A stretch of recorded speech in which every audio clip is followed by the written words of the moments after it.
जंगे यरमुक, जिसमें मुसलमानों की तादाद सिर्फ 30,000 थी और काफरों के लश्कर की तादाद तकरीबन 12 लाख थी। काफरों ने 12 लाख में से 60,000 का लश्कर निकाला और मुसलमानों से कहा कि पहले इनका मुकाबला करो। तो हजरत खालिद बिन वलीद ने सिर्फ 60 सहाबियों का दस्ता लेकर उन 60,000 के मुकाबले में आए। तो उनको देखकर काफर हंसने लगे और कहने लगे, अपनी जान पर रहम करो, 60 लोग 60,000 का मुकाबला करेंगे। और फिर यूं ही जंग का आगाज हुआ और देखते ही देखते सिर्फ 60 मुसलमान उन 60,000 पर इस तरह टूट पड़े कि देखते ही देखते उनकी सफों को तितर बितर कर दिया और वो जिधर का भी रुख करते अपने पीछे लाशों के ढेर लगा देते। और फिर 60,000 काफर सिर्फ 60 मुसलमानों के सामने टिक ना सके। पर सवाल ये आता है कि इस जंग के पीछे की असल वजह क्या थी। जंग यरमुक 15 हिजरी में खिलाफत इस्लामिया और बाज़ंतीनी सल्तनत के दरमियान लड़ी गई, जिसमें मुसलमानों को फैसला कुन फतेह हासिल हुई और पूरा बिलादुल शाम खिलाफत राशिदा का हिस्सा बन गया। अर्दन में यरमुक नाम का एक दरिया है जहां पर मुसलमान और रूमी फौजों के दरमियान शदीद जंग छिड़ गई थी। रूमियों ने चूंकि मुसलमानों के हाथों लगातार शिकस्तें खाई थी और शामात से हटने के लिए मजबूर हुए थे, इसलिए उस कोशिशों में लगे हुए थे कि मुसलमानों के खिलाफ एक अजीम जंग लड़कर इंतकाम लें। और इस बार 8 लाख फौजी कुवत इकट्ठा करके और एक रिवायत के मुताबिक 10 लाख नफीस पर मुश्तमिल लश्कर को यरमुक के मैदान पर मुसलमानों के मद्दे मुकाबला लाकर खड़ा किया। यरमुक का मैदान है, रूमियों का बहुत बड़ा लश्कर सामने है। अबू उबैदा को इतला मिली कि रूमियों का 60,000 नसरानी अरब का लश्कर जंग के लिए आ गया है। अबू उबैदा बिन जर्रार ने लश्कर को तैयारी का हुक्म दिया, पर खालिद बिन वलीद ने पुकारा, ए मुसलमानों, ठहर जाओ, तौक़ुफ़ करो। रूमियों ने 60,000 अरब भेजे हैं, मैं आज उन नाक खाक आलूदा कर दूंगा। मैं 30 आदमियों के साथ उसका मुकाबला करूंगा। ये बात सुनकर सब मुजाहिदीन ताजुब में पड़ गए कि शायद खालिद खुश तबई के तौर पर बात कर रहे हैं।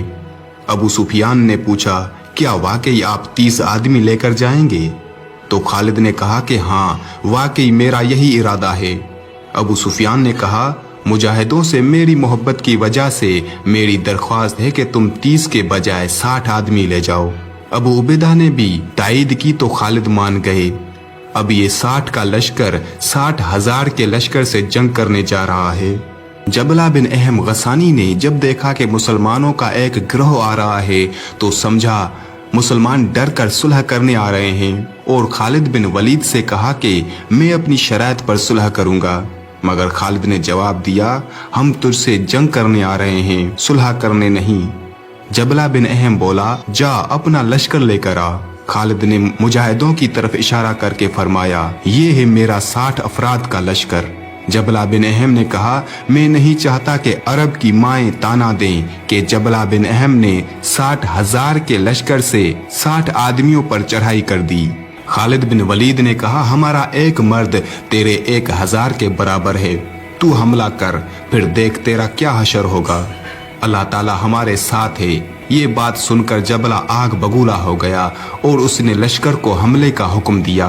60,000 का लश्कर 60 अफराद पर टूट पड़ा और चारों तरफ से घेर लिया। लगता था ये समंदर उनको बहा कर ले जाएगा, लेकिन इस्लाम के ये शेर दिल बहादुर मुजाहिद इस सैलाब के सामने डटे रहे और तेज रफ्तार तलवार जनी करके दुश्मन को पास आने ना दिया। मुजाहिदीन नारा तकबीर बुलंद करके साथियों को जोश दिलाते, मगर उस रूमी लश्कर के शोर में ये आवाज दब जाती। खालिद बिन वलीद और उनके साथियों जरार बिन अजवर, अब्दुल्ला बिन उमर, अब्दुर्रहमान बिन अबी बकर, फजल बिन अब्बास ने हसार की सूरत घोड़े मिला लिए। इस तरह एक दूसरे की हिफाजत करते, खुद को और अपने साथियों को दुश्मन के वार से बचाते और दुश्मन को कत्ल करते रहे। सुबह से शाम हो गई, रूमी सिपाही निढाल हो गए, मगर मुजाहिदीन ताज़ा दम लग रहे थे। जब शाम तक अबू उबैदा को कुछ खबर न आई तो लश्कर को हमले का हुक्म देने लगे। तो अबू सुफियान ने कहा, ए अबू उबैदा, अब रुक जाओ और अल्लाह के फैसले का इंतजार कर, इंशाअल्लाह वो दुश्मन पर गलबा पा लेंगे।